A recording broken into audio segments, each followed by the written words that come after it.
ನಮಸ್ಕಾರ. ಈ ನ್ಯೂಸ್ ಟಿವಿಗೆ ಸ್ವಾಗತ. ನಾನು ಶ್ರಾವಣಿ. ಮೊದಲಿಗೆ ಹೆಡ್ಲೈನ್ಸ್.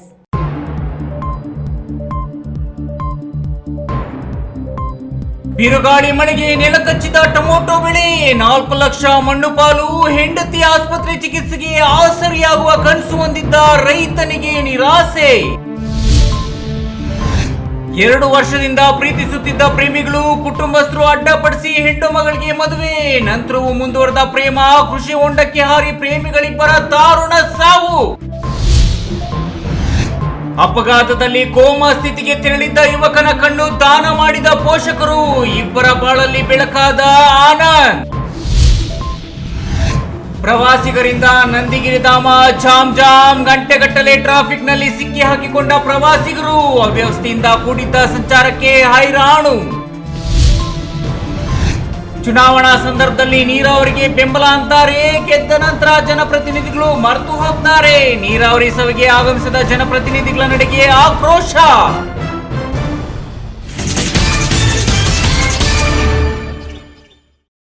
ವಾರ್ತೆಗಳ ವಿವರ. ನಿನ್ನೆ ರಾತ್ರಿ ಬಿದ್ದ ಭಾರಿ ಬಿರುಗಾಳಿ ಮಳೆಗೆ ಬಡ ರೈತನೋರ್ವನ ಕಟಾವಿಗೆ ಸಿದ್ಧವಾಗಿದ್ದ ಟೊಮ್ಯಾಟೊ ಬೆಳೆ ಸಂಪೂರ್ಣ ನೆಲಕಚ್ಚಿದೆ. ಸುಮಾರು 4-5 ಲಕ್ಷ ನಷ್ಟ ಉಂಟಾಗಿದ್ದು, ಕೈತುಂಬಾ ಸಾಲ ಮಾಡಿಕೊಂಡಿದ್ದ ರೈತ ಇದೇ ಬೆಳೆಯನ್ನ ನಂಬಿ 4-5 ವರ್ಷಗಳಿಂದ ಅನಾರೋಗ್ಯದಿಂದ ನರಳುತ್ತಿದ್ದ ತನ್ನ ಹೆಂಡತಿ ಆಸ್ಪತ್ರೆಗೆ ಚಿಕಿತ್ಸೆಗೆ ಆಸರೆಯಾಗುವ ಕನಸು ಹೊಂದಿದ್ದ. ವಿಧಿಯಾಟ ಕೈಗೆ ಬಂದ ತುತ್ತು ಬಾಯಿಗೆ ಬರೆದಂತಾಗಿದೆ.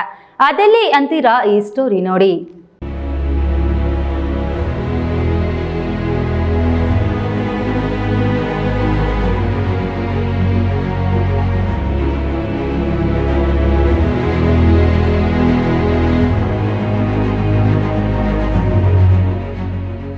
ಹೀಗೆ ಬಾರಲು ಬಿದ್ದಿರುವ ಟೊಮೊಟೊ ಬೆಳೆ.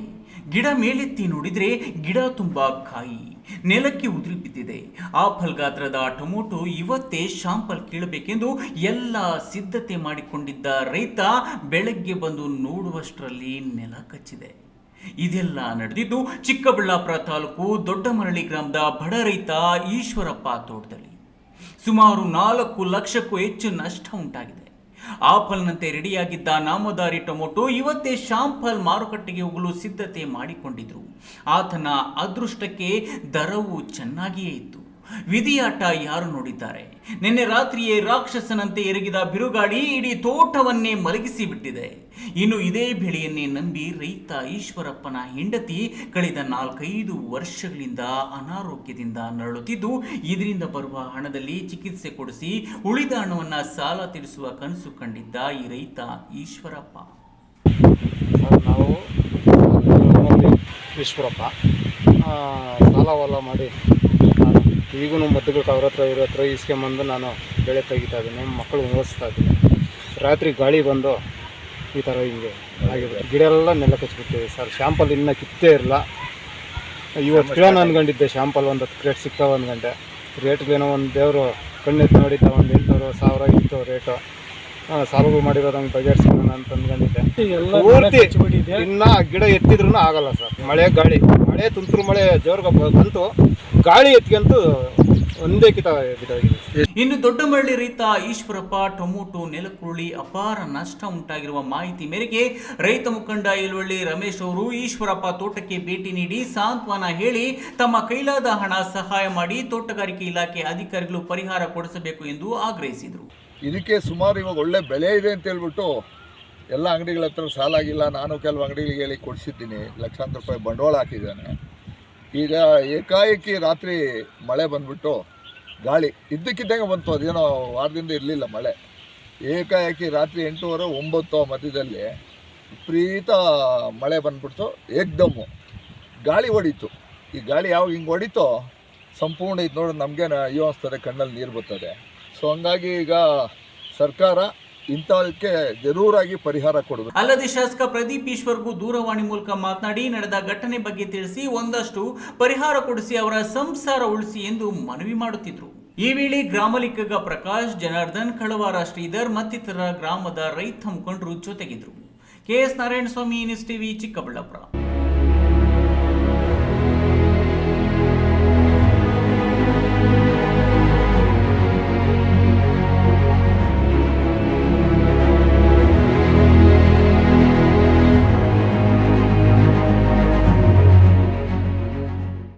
ಕಟ್ಟಿಕೊಂಡು ಇಬ್ಬರು ಪ್ರೇಮಿಗಳು ಕೃಷಿ ಹೊಂಡಕ್ಕೆ ಬಿದ್ದು ದಾರುಣವಾಗಿ ಸಾವನ್ನಪ್ಪಿರುವ ಘಟನೆ ಚಿಂತಾಮಣಿ ತಾಲೂಕಿನ ಮುದ್ದಲಹಳ್ಳಿ ಗ್ರಾಮದ ಹೊರವಲಯದಲ್ಲಿ ನಡೆದಿದೆ.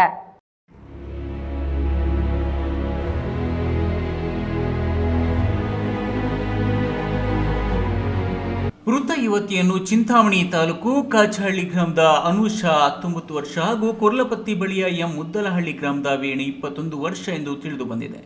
2 ವರ್ಷದಿಂದ ಪ್ರೀತಿಯಲ್ಲಿದ್ದ ಪ್ರೇಮಿಗಳು ದುರಂತ ರೀತಿಯಲ್ಲಿ ಸಾವನ್ನಪ್ಪಿದ್ದಾರೆ. ದೊಡ್ಡಪಲ್ಲಿ ಗ್ರಾಮ, ಸೋಮನಾಥಪುರ ಪಂಚಾಯಿತಿ, ಚೇಳೂರು ತಾಲೂಕಿನ ಒಕ್ಕಲಿಗ ಜನಾಂಗಕ್ಕೆ ಸೇರಿದ ಅನುಷಾ ಹಾಗೂ ಚಿಂತಾಮಣಿ ತಾಲೂಕಿನ ಮುದ್ದಲಹಳ್ಳಿ ಗ್ರಾಮದ ಅಜ್ಜಿ ಮನೆಗೆ ರಜೆ ದಿನಗಳಲ್ಲಿ ಆಗಾಗ ಬರುತ್ತಿದ್ಲು. ಇದೇ ವೇಳೆ ಅದೇ ಗ್ರಾಮದ ಬೋವಿ ಸಮಾಜದ ವೇಣು ಎಂಬ ಯುವಕನ ಜೊತೆಯಲ್ಲಿ ಪ್ರೀತಿಯಲ್ಲಿ ಬಿದ್ದಿದ್ದು ಸುಮಾರು 2 ವರ್ಷಗಳಿಂದ ಪ್ರೀತಿಯಲ್ಲಿದ್ದರು. ಇನ್ನು ಎಲ್ಲ ಸರಿ ಹೋಗುತ್ತೆ ಎಂದು ಇದ್ದ ಪ್ರೇಮಿಗಳ ವಿಚಾರ ಮನೆಯಲ್ಲಿ ಗೊತ್ತಾಗಿ ಪ್ರೀತಿಯನ್ನ ಒಪ್ಪದೆ ಚಿಂತಾಮಣಿ ತಾಲೂಕಿನ ಕಾಚಹಳ್ಳಿ ಗ್ರಾಮದ ಚೌಡರೆಡ್ಡಿ ಎಂಬ ಯುವಕನ ಜೊತೆ ಮದುವೆ ಕಳೆದ ತಿಂಗಳ ಹಿಂದೆ 25/6/2024 ಮದುವೆ ಮಾಡಿಸಿದ್ರು. ಇನ್ನು ಗಂಡನ ಜೊತೆ ದಾಬಾಸ್ಪೇಟೆಯಲ್ಲಿ ಸಂಸಾರ ನಡೆಸುತ್ತಿದ್ದ ಅನುಷಾಳನ್ನು ಗಂಡ ಚೌಡರೆಡ್ಡಿ ಆಷಾಢ ಮಾಸದ ಸಲುವಾಗಿ ಅನುಷಾಳ ತವರೂರು ದೊಡ್ಡಪಲ್ಲಿ ಗ್ರಾಮಕ್ಕೆ ಕಳುಹಿಸಿರುತ್ತಾನೆ. ಇನ್ನು ಮೊದಲೇ ಪ್ರೀತಿಯಲ್ಲಿದ್ದ ಅನುಷಾ ಹಾಗೂ ವೇಣು ಮತ್ತೆ ದೂರವಾಣಿ ಮೂಲಕ ಸಂಪರ್ಕ ಮಾಡಿಕೊಂಡಿದ್ದಾರೆ. ಇನ್ನು ಗಂಡನಿಗೆ ATM ಮಾಡಿಸಬೇಕು ಎಂದು ಕಳೆದ ದಿನ ಹೋಗಿದ್ದು ಪ್ರಿಯಕರ ವೇಣು ಜೊತೆ ಸೇರಿ ಮುದ್ದಲಹಳ್ಳಿ ಗ್ರಾಮದ ತೋಟಕ್ಕೆ ಹೋಗಿ ಕೆಲ ಸಮಯ ಮಾತುಕತೆ ನಡೆಸಿಕೊಂಡು ನಮ್ಮನ್ನು ಈ ಪ್ರಪಂಚದಲ್ಲಿ ಬದುಕಲು ಬಿಡುವುದಿಲ್ಲ ಎಂದು ಚಲಪತಿ ಎಂಬುವರ ಕೃಷಿ ಹೊಂಡಕ್ಕೆ ಬಿದ್ದು ಸಾವನ್ನಪ್ಪಿದ್ದಾರೆ. ಪ್ರೀತಿ ಪ್ರೇಮ ವಿಚಾರ ತಿಳಿಸಿದ್ರು ಪೋಷಕರು ಒಪ್ಪದ ಹಿನ್ನೆಲೆ ಮುಂದೆಯೂ ನಮ್ಮ ಪ್ರೀತಿಯನ್ನು ಒಪ್ಪುವುದಿಲ್ಲ ಎಂದು ಹೇಳಿ ತಮ್ಮ ಮೊಬೈಲ್ ಫೋನ್ ಹಾಗೂ ಪರ್ಸ್ಗಳನ್ನು ಪಕ್ಕಕ್ಕೆ ಇಟ್ಟು ಇಬ್ಬರು ಅಪ್ಪಿಕೊಂಡು ವೇಲ್ನಲ್ಲಿ ಸುತ್ತಿಕೊಂಡು ಕೃಷಿ ಹೊಂಡಕ್ಕೆ ಹಾರಿ ಬಿದ್ದಿದ್ದಾರೆ. ಇನ್ನು ಸಂಜೆಯ ನಂತರ ಗಂಡ ಚೌಡರೆಡ್ಡಿ ಅನುಷಾಗೆ ಫೋನ್ ಮಾಡಿದ್ರೂ ತೆಗೆಯದ ಹಿನ್ನೆಲೆ ಗ್ರಾಮಕ್ಕೆ ಬಂದು ಹುಡುಕಾಟ ನಡೆಸಿ ಕೆಂಚಾರ್ಲಹಳ್ಳಿ ಪೊಲೀಸ್ ಠಾಣೆಯಲ್ಲಿ ದೂರು ದಾಖಲಿಸಿದ್ದಾರೆ. ಇನ್ನು ಶನಿವಾರ ಬೆಳಗ್ಗೆ ಚಲಪತಿ ಅವರು ತೋಟಕ್ಕೆ ಬಂದ ವೇಳೆ ಮೊಬೈಲ್ ಫೋನ್ಗಳು ಹಾಗೂ ಪರ್ಸ್ ಚಪ್ಪಲಿಗಳನ್ನು ಕಂಡು ಪೊಲೀಸರಿಗೆ ಮಾಹಿತಿ ನೀಡಿದ್ದಾರೆ. ಮಾಹಿತಿಯಂತೆ ಪೊಲೀಸರು ಸ್ಥಳಕ್ಕೆ ಭೇಟಿ ನೀಡಿ ಕೃಷಿ ಹೊಂಡದಲ್ಲಿ ಪರಿಶೀಲನೆ ನಡೆಸಿದ್ದಾರೆ. ಇದೇ ವೇಳೆ ಇಬ್ಬರು ವೇಲ್ ಸುತ್ತಿಕೊಂಡು ಕೃಷಿ ಹೊಂಡಕ್ಕೆ ಬಿದ್ದು ಸಾವನ್ನಪ್ಪಿರುವುದಾಗಿ ತಿಳಿದು ಬಂದಿದೆ. ಸ್ಥಳಕ್ಕೆ ಚಿಕ್ಕಬಳ್ಳಾಪುರ ಜಿಲ್ಲಾ ಪೊಲೀಸ್ ವರಿಷ್ಠಾಧಿಕಾರಿ ಕುಶಲ್ ಚೌಕ್ಸಿ, ಡಿವೈಎಸ್ಪಿ ಮುರಳೀಧರ್ ಮತ್ತು ಸಿಬ್ಬಂದಿ ಭೇಟಿ ನೀಡಿ ಸ್ಥಳ ಪರಿಶೀಲನೆ ನಡೆಸಿದ್ದು ಕೆಂಚಾರ್ಲಹಳ್ಳಿ ಪೊಲೀಸ್ ಠಾಣೆಯಲ್ಲಿ ಪ್ರಕರಣ ದಾಖಲಾಗಿದೆ.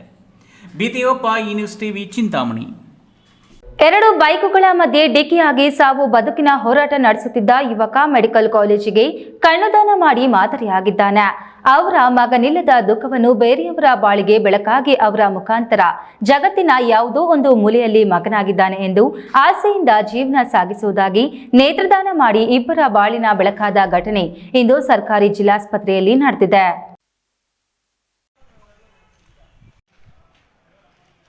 ಜೂನ್ 24ರಂದು ಚಿಕ್ಕಬಳ್ಳಾಪುರ ಹೊರವಲಯದ ನಂದಿ ಕ್ರಾಸ್ ಬಳಿ ನಡೆದ 2 ಬೈಕ್ಗಳ ಮುಖಾಮುಖಿ ಅಪಘಾತದಲ್ಲಿ ಚಿಕ್ಕಬಳ್ಳಾಪುರ ತಾಲೂಕು ಟಿ ಹೊಸೂರು ಅವಿವಾಹಿತ ಯುವಕ ಆನಂದ್ ಎಂಬುವರು ತೀವ್ರ ಗಾಯಗೊಂಡು ಬೆಂಗಳೂರು ಖಾಸಗಿ ಆಸ್ಪತ್ರೆಗೆ ಸೇರಿಸಲಾಗಿತ್ತು.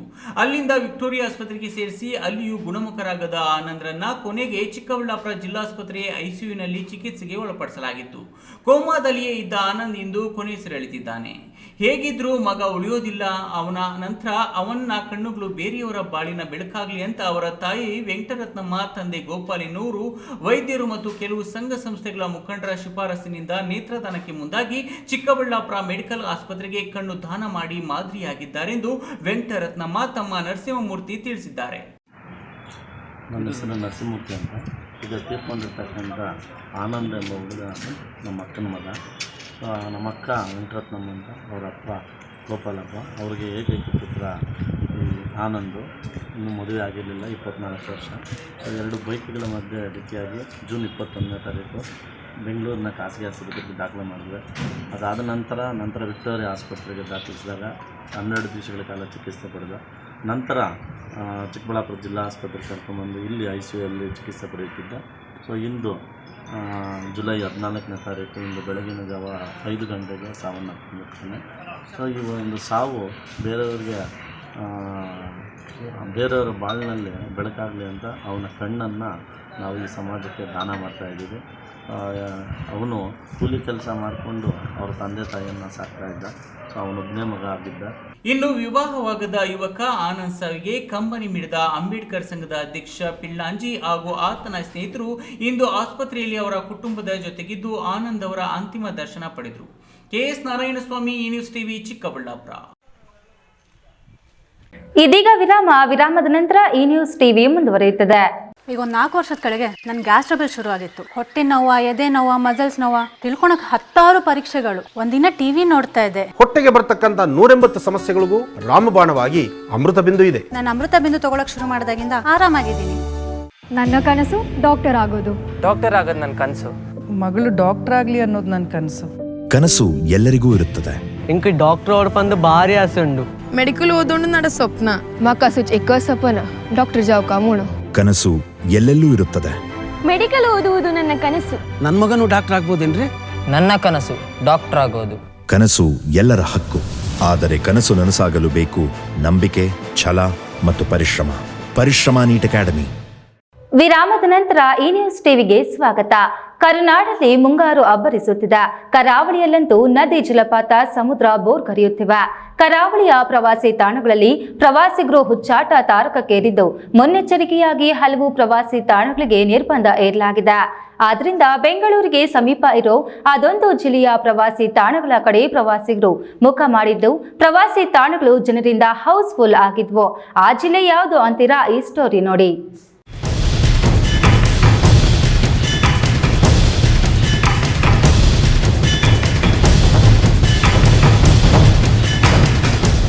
ಹೀಗೆ ಮುಸ್ಸಂಜೆ ವೇಳೆಯಲ್ಲಿ ಕಿಲೋಮೀಟರ್ ಗಟ್ಟಲೆ ಸಾಲುಗಟ್ಟಿ ನಿಂತ ವಾಹನಗಳು, ಟ್ರಾಫಿಕ್ ಜಾಮ್ ಕ್ಲಿಯರ್ ಮಾಡಲು ಎಣಗಾಡುತ್ತಿರುವ ಪ್ರವಾಸೋದ್ಯಮ ಇಲಾಖೆ ಸಿಬ್ಬಂದಿ ಹಾಗೂ ಪೊಲೀಸರು, ಮತ್ತೊಂದು ತೇಲಾಡುವ ಮಂಜಿನ ಮೋಡಗಳೊಂದಿಗೆ ಸ್ಟೆಪ್ ಹಾಕುತ್ತಿರುವ ಪ್ರಕೃತಿ ಪ್ರಿಯರು ತಂಪಾದ ವಾತಾವರಣವನ್ನು ಆಸ್ವಾದಿಸುತ್ತಾ ಕೈ ಹಿಡಿದು ಮೆಲ್ಲನೆ ಹೆಜ್ಜೆ ಹಾಕುತ್ತಿರುವ ಪ್ರೇಮ ಪಕ್ಷಿಗಳು.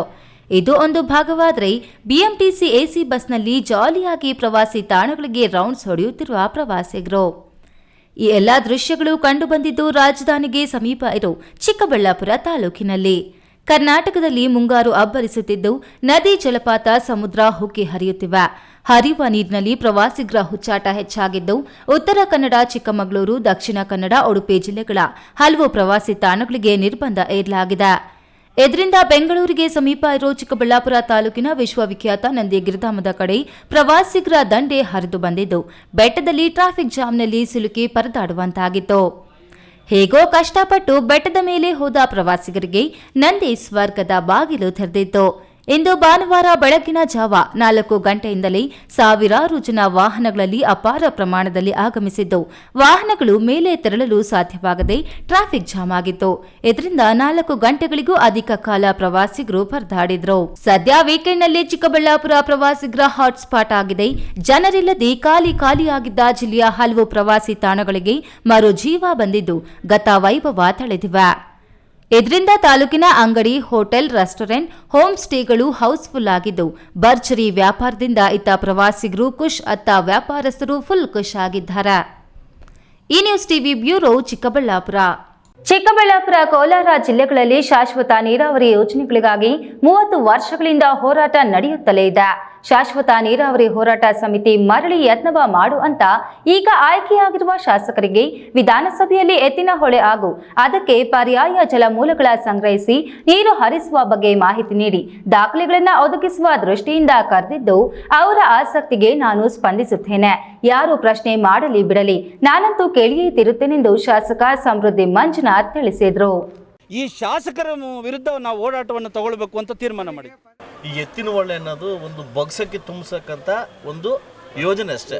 ಮರಳಿ ಯತ್ನವ ಮಾಡು ಎಂಬ ಆಶಯದಂತೆ ಇದೇ ಜುಲೈ 15ರಿಂದ ಆರಂಭವಾಗುವ ಕರ್ನಾಟಕ ವಿಧಾನಸಭಾ ಅಧಿವೇಶನ ಹಿನ್ನೆಲೆಯಲ್ಲಿ ಚಿಕ್ಕಬಳ್ಳಾಪುರ ನಗರದ ಪತ್ರಕರ್ತರ ಭವನದಲ್ಲಿ ಮತ್ತೊಮ್ಮೆ ಬಯಲು ಸೀಮೆ ಜಿಲ್ಲೆಗಳಾದ ಕೋಲಾರ, ಚಿಕ್ಕಬಳ್ಳಾಪುರ, ಬೆಂಗಳೂರು ಗ್ರಾಮಾಂತರದ ಎಲ್ಲ ಶಾಸಕರನ್ನು ಆಹ್ವಾನಿಸಿ ಶಾಶ್ವತ ನೀರಾವರಿ ಹೋರಾಟ ಸಮಿತಿ ನುಂಡು ಮೇಜಿನ ಸಭೆ ಕರೆದಿದ್ರು.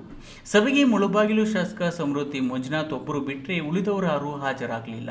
ಸಭೆಯ ನಂತರ ಮಾಧ್ಯಮಗಳಿಗೆ ಪ್ರತಿಕ್ರಿಯೆ ನೀಡಿದ ಸಮೃದ್ಧಿ ಮಂಜುನಾಥ್, ಎತ್ತಿನ ಹೊಳೆ ದುಡ್ಡಿನ ಹೊಳೆಯಾಗಿದೆ, ಅದಿನ್ನೂ ಸಕಲೇಶ್ಪುರ ದಾಟಿ ಹೊರಗೆ ಬಂದಿಲ್ಲ. ಹಾಗಾಗಿ ನಾನು ಕೇಂದ್ರ ಕೈಗಾರಿಕಾ ಸಚಿವ HD ಕುಮಾರಸ್ವಾಮಿ ಮತ್ತು ದೇವೇಗೌಡರ ಜೊತೆ ಮಾತನಾಡಿದ್ದೇನೆ. ಅವರು ಪ್ರಧಾನಿಗಳ ಬಳಿ ಈ ಯೋಜನೆ ಪ್ರಸ್ತಾಪಿಸಿ ಬೇರೆ ಯಾವ್ಯಾವ ಮೂಲಗಳಿಂದ ನಮಗೆ ನೀರು ಸಿಗುತ್ತೋ ಅದನ್ನ ಒದಗಿಸಲು ಪ್ರಯತ್ನ ಮಾಡುತ್ತೇನೆಂದು ಹೇಳಿದ್ದಾರೆ. ಸಕಲೇಶ್ಪುರ ದಾಟಿಲ್ಲ. ಈ ರಾಜಕಾರಣಿಗಳಿಗೆ ಯಾರೇ ಬಂದರೂ ಕೂಡ ಈ ಎತ್ತಿನ ಹೊಳೆ ಅನ್ನೋದು ಒಂದು ಬೊಗಸಕ್ಕೆ ತುಂಬಿಸಕ್ಕಂತ ಒಂದು ಯೋಜನೆ ಅಷ್ಟೇ, ಪ್ರಾಜೆಕ್ಟ್ ಅಷ್ಟೇ. ಇನ್ನೂ ಸಕಲೇಶ್ಪುರದಲ್ಲೂ ಕೂಡ ದಾಟಿಲ್ಲ ಅದು. ಇನ್ನಾದರೂ ಮುಂದಿನ ದಿವಸ ನೆಕ್ಸ್ಟ್ ಮಂತ್ ಒಂದು ಪ್ಲಾನ್ ಮಾಡ್ಕೊಂಡಿದ್ದೀವಿ. ಕುಮಾರಸ್ವಾಮಿ ಅವ್ರಿಗೆ ಡೇಟ್ ಕೇಳಿದ್ದೀವಿ, ದೇವೇಗೌಡರಿಗೆ ಡೇಟ್ ಕೇಳಿದ್ದೀವಿ. ಮುಂದಿನ ದಿವಸ ನೆಕ್ಸ್ಟ್ ಮಂತ್ 15ನೇ ತಾರೀಕು ಆದಮೇಲೆ ಆಗಸ್ಟ್ 15 ಆದಮೇಲೆ ಇಲ್ಲೊಂದು 100 ಜನ ಮತ್ತು ಕೋಲಾರ ಜನ 200 ಜನ ರೈತರು ಕರ್ಕೊಂಡು ಹೋಗಿ ಮೋದಿ ಮುಂದೆ ಕೂತ್ಕೊಂಡು 1 ಅವರ್ ಟೈಮ್ ತೊಗೊಳ್ಳೋಕ್ಕೆ ಇವತ್ತು ಮಾತು ಕೊಟ್ಟಿದ್ದಾರೆ. ಖಂಡಿತವಾಗ್ಲೂ ಇದು ನಾಯಕತ್ವವನ್ನು ನಾನೇ ವಹಿಸಿ ಖಂಡಿತ ಡೆಲ್ಲಿ ಕರ್ಕೊಂಡು ನಮ್ಮ ಅಹವಾಲವನ್ನು ಅವರು ಕೊಟ್ಟು ನಮ್ಮ ಪರಿಸ್ಥಿತಿ ಹೆಂಗಿದೆ ಅಂತ ಮನವರಿಕೆ ಮಾಡಲಿಕ್ಕೆ ನಾನು ಪ್ರಯತ್ನ ಮಾಡ್ತೀನಿ.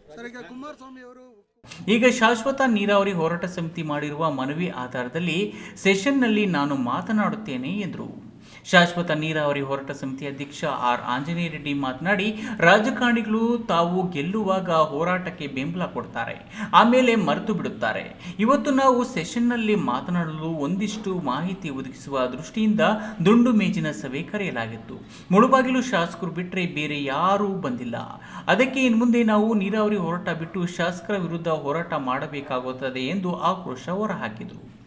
ಅನೇಕ ಸಾರಿ ಈ ಚುನಾವಣೆ ಬಂದಂಥ ಸಂದರ್ಭದಲ್ಲಿ ಭರವಸೆಗಳು ಕೊಟ್ಟಂಥ ರಾಜಕಾರಣಿಗಳು ಅಧಿಕಾರ ಹಿಡಿದು ವಿಧಾನಸೌಧಕ್ಕೆ ಹೋದ ತಕ್ಷಣ ಅದನ್ನೆಲ್ಲ ಮರೆತಿರುವಂಥದ್ದು ನಮ್ಮ ಕಣ್ಮುಂದೆ ಇದೆ. ಎಲ್ಲ ವಿಚಾರಗಳನ್ನು ಇವತ್ತು ಅವರಿಗೆ ಎಲ್ಲ ದಾಖಲೆ ರೂಪದಲ್ಲಿ ಕೊಟ್ಟು ವಿಧಾನಸಭಾ ಅಧಿವೇಶನದಲ್ಲಿ ಮಾತಾಡ್ರಿ, ನೀವು ಧ್ವನಿ ಎತ್ತಿರಿ, ಒಗ್ಗಟ್ಟಾಗಿ ನೀವು ಕಲೆಕ್ಟಿವ್ ಫೈಟ್ ಮಾಡಿದ್ರೆ ಇವತ್ತು ಒಬ್ಬ ಶಾಸಕರು ಬಂದಿರತಕ್ಕಂಥದ್ದು ನಿಜವಾಗ್ಲೂ ನಮಗೆ ಭಾಳ ಸಂಕಟ ಆಗ್ತಾ ಇದೆ. ಈ ಶಾಸಕರ ವಿರುದ್ಧ ನಾವು ಹೋರಾಟವನ್ನು ತಗೊಳ್ಬೇಕು ಅಂತ ತೀರ್ಮಾನ ಮಾಡಿ.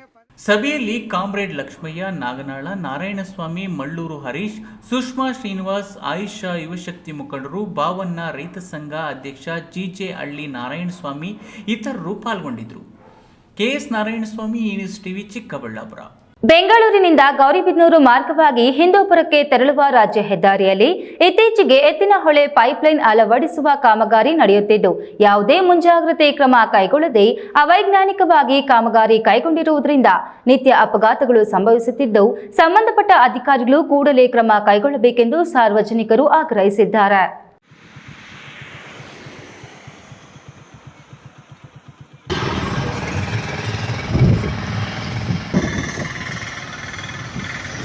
ಗೌರಿಬಿದನೂರು ರಾಜ್ಯ ಹೆದ್ದಾರಿ 9ರಲ್ಲಿ ಪ್ರತಿದಿನ 1,000ಕ್ಕೂ ಹೆಚ್ಚು ವಾಹನಗಳು ಸಂಚರಿಸುತ್ತಿದ್ದು, ಈ ರಸ್ತೆ ಹಿಂದೂಪುರ, ಗೌರಿಬಿದನೂರು ಹಾಗೂ ಬೆಂಗಳೂರು ಮಾರ್ಗವಾಗಿದ್ದು, ತಾಲೂಕಿನ ಬಂದರ್ಲಹಳ್ಳಿ ಗ್ರಾಮದ ಬಳಿ ಎತ್ತಿನಹೊಳೆ ಕಾಮಗಾರಿ ಕೈಗೊಂಡಿದ್ದು, ಅದು ರಸ್ತೆ ಮಧ್ಯಭಾಗದಲ್ಲಿ ಕಳಪೆ ಕಾಮಗಾರಿಯಾಗಿದೆ. ಪ್ರತಿದಿನ ಈ ರಸ್ತೆಯಲ್ಲಿ ಅತಿ ಹೆಚ್ಚು ವಾಹನಗಳು ಸಂಚರಿಸುತ್ತಿದ್ದು, ಪ್ರತಿದಿನ 2 ಅಥವಾ 3 ಅಪಘಾತಗಳು ಆಗುತ್ತಿದೆ.